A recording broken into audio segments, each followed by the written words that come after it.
Okay, I'm going to be addressing a lot of different people who aren't here, people who are here, and the facts and figures that I have versus facts and figures and numbers that have been all over the place depending on who you're talking to and who you're listening to.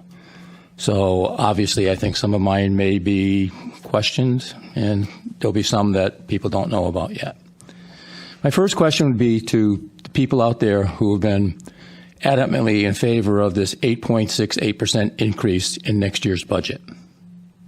At the end of this year, those people who are screaming for the 8.68, do you know where we're going to be in June, at the end of June this year? In this year's budget?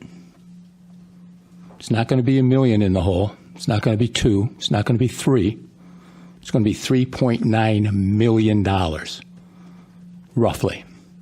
That's where we are. That's where we're short.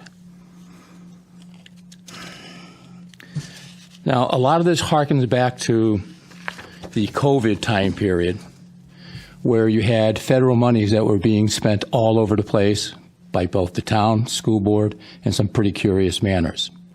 Just last week, I was told that the last Board of Ed and the last town council, and possibly somebody in the finance department, had made some miscalculations.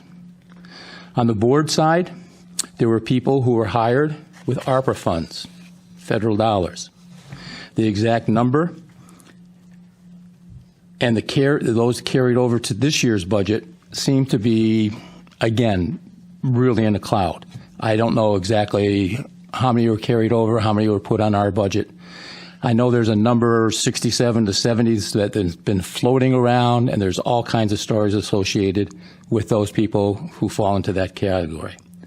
But I think when you hire people with the ARPA funds, they are, or they now are, because the funds are no longer coming, members or employees of the Board of Education. So in other words, we're paying a lot of people to be part of the Board of Education budget that they weren't originally paid for with. The federal dollars were being used to pay their salaries. I don't know if they were meant to be permanent employees or not. If they were, then that's a pretty shady hiring technique that was perpetrated on the people of Enfield by hiring that many people without saying, this is what we need, this is what we're going to pay for, and this is what we're going to continue to do. The Board of Education and the Town Council agreed to do some projects together. The projects, from what I understand, were split up. The Board of Education was to pay a few of them, and the Town Council was to pay for some of them. In the end, again, depending on who you're listening to, I've been told these parking lots and the tennis courts and the Town Council ended up paying the full bolt.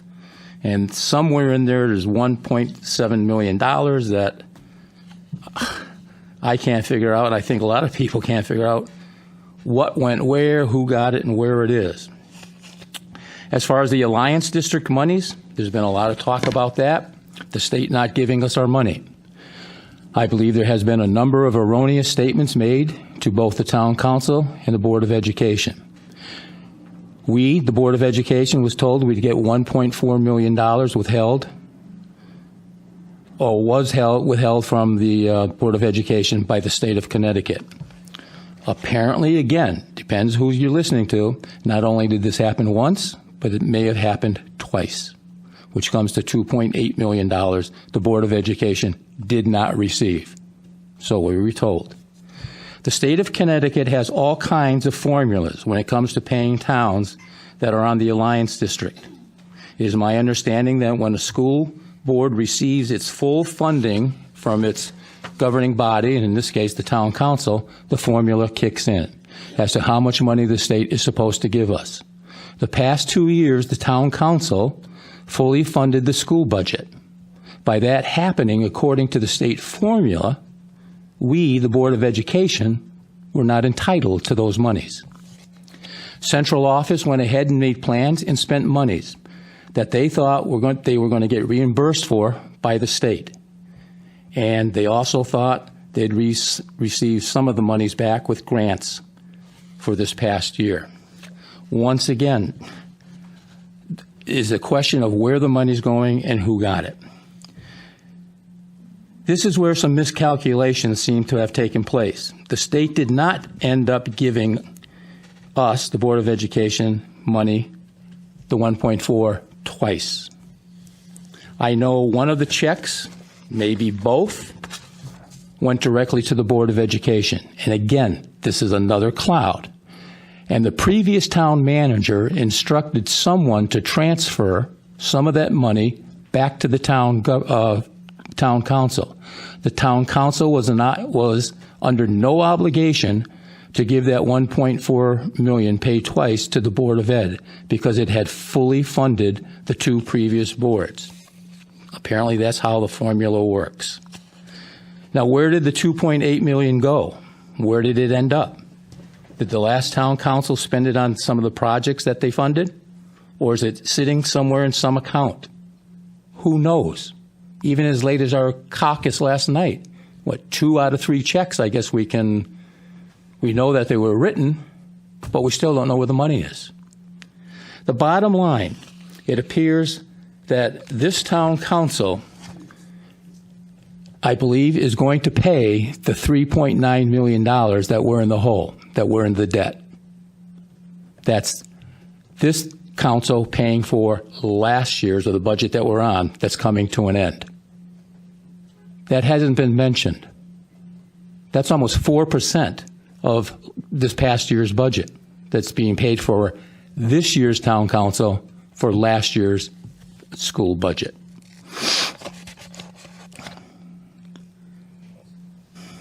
Okay, now by doing this, that means next year's budget, if the Board of Education's recommended budget right now of 8.68% that everybody's screaming about, if you take that almost $4 million that the town council is going to be kicking in, that's like another 4% on top of the 8.68.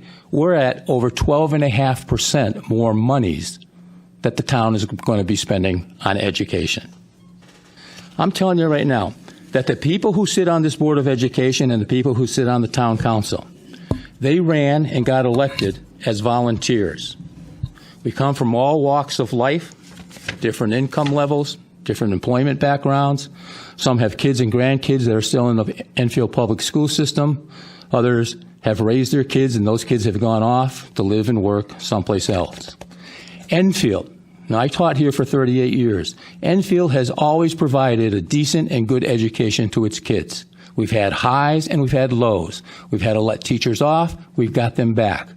It's just a cycle that goes in just about all communities. But I can't stress enough and say we can only do what we can afford. I believe over the past 2 years, our taxes have gone up approximately 15 to 16%. We had a year of a town assessor running around raising property taxes to levels never seen before in this town. The town government changed from a democratically controlled supermajority to now a Republican supermajority town council.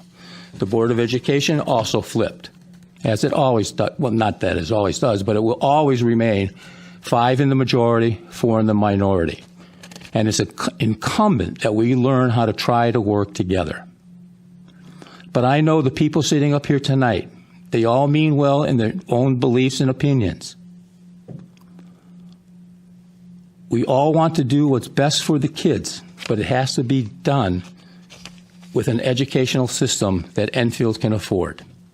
That being said, the education department is not the only department that the town council has to take care of. I think there's at least 10 or 11 other departments. Approximately 61% of our town budget now already goes towards education. If you listen at the town council meetings, there is a world of things that have to be done, things that haven't been done in the past that are just been put off year after year, over and over again. Infrastructure projects. Some town employees are going to be let go, and at least some of the jobs will be consolidated. The police department is not going to be getting everything that it asked for, too. Now, somebody just mentioned the guards. From what I understand, the town council is cutting $400,000 from that. $400,000. I've known the town manager, Ken Nelson, for many years. I know many don't care for him because he can be brutally honest and not always use the best words in saying what he means. I know many people don't care for me because I too can be brutally honest and I don't always choose the right words to express myself. But I will tell you this about Ken. I know he's a good man and he's doing what he thinks is right for the town of Enfield, and I agree with him.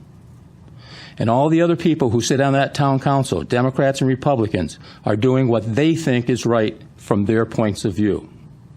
I know Ken has a very nice business, and by being mayor, it's costing him a hell of a lot of money by doing what he's doing this year for the people of Enfield, for the people who reside in Enfield. If you only knew how many hours people on the Board of Education put in, and especially the town council, to serve the people of Enfield, to try to make it a good community, you'd be shocked. I'm always amazed at the number of people who live in Enfield who complain over and over about the things the town council and the Board of Ed are doing or not doing. I know because I was guilty of doing the same thing for about 6 months with the Pizzagate episode. And now here I sit again. For those who complain or disagree with our decisions, I implore you to run for the next the Board of Education or the Town Council in the next election. Your eyes will be so open as how many things are not simply a yes or no vote.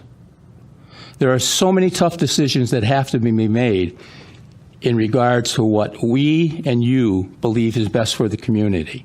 And we and you are never going to please everybody all the time. In closing, I'll say, teaching is a passion. Teaching is an art form. It's a love affair in what teachers do and the connections they make with their students. You see the heartbreak kids have to go through. You see the smiles and the laughter and the joy teachers can bring into kids' lives. The moments that have changed a kid's life. Dr. Campbell, you were at a high school when there were a hell of a lot of good teachers there. But many times, teachers change kids' lives.